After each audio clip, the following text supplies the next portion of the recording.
AP రాజకీయాలు మరో 2 నెలల్లో జరిగే నంద్యాల ఉప ఎన్నికల చుట్టూనే తిరుగుతున్నాయి. గత సంవత్సరాల కాలంగా మంత్రివర్గ విస్తరణ చేస్తాను అంటూ చివరకు లోకేష్ రాజకీయ ఎంట్రీతో ఆ ముహూర్తం ఫైనల్ అయింది. చంద్రబాబు డాష్ బోర్డ్ రాజకీయాలు మరో 2 నెలలు కొనసాగనున్నాయి అంటున్నారు తెలుగు నేతలు.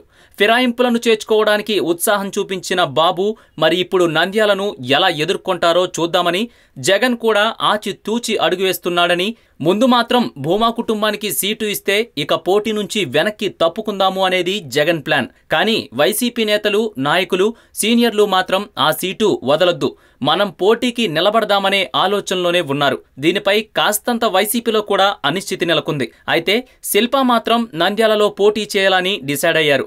ఏ పార్టీ అయితే నాకేంటి, నాకు సీటు ఎవరు ఇస్తే వారి జెండానే పట్టాలి అనేది శిల్ప ప్లాన్. ఇప్పటికే జిల్లాలో భూమా ఫ్యామిలీకి 3 సీట్లు, ఓ మంత్రి పదవి ఇచ్చారని, ఇక చాలని వేరే వారికి అవకాశం ఇవ్వాలి అనేది శిల్ప వాదన.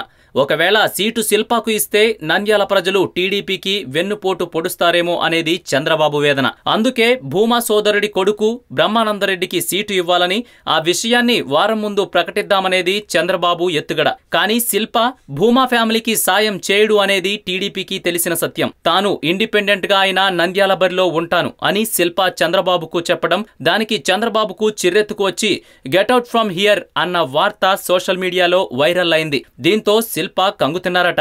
ఇక చంద్రబాబు సీటు ఇవ్వరనే భావనలో శిల్ప ఉన్నారు. అందుకే కడప జిల్లాలో పర్యటిస్తున్న జగన్ ను పులివెందులలో శిల్ప కలిశారట. వీరిద్దరి మధ్య రహస్య మంతనాలు జరిగాయని సమాచారం. నంద్యాలలో వైసీపీ అభ్యర్థిగా తనకు అవకాశం ఇవ్వాలని జగన్ ని శిల్ప కోరారని విశ్వసనీయ వర్గాల సమాచారం. మరి దీనిపై జగన్ ఎటువంటి హామీ ఇచ్చారో ఉప ఎన్నికల ముందు మాత్రమే తేలనుంది.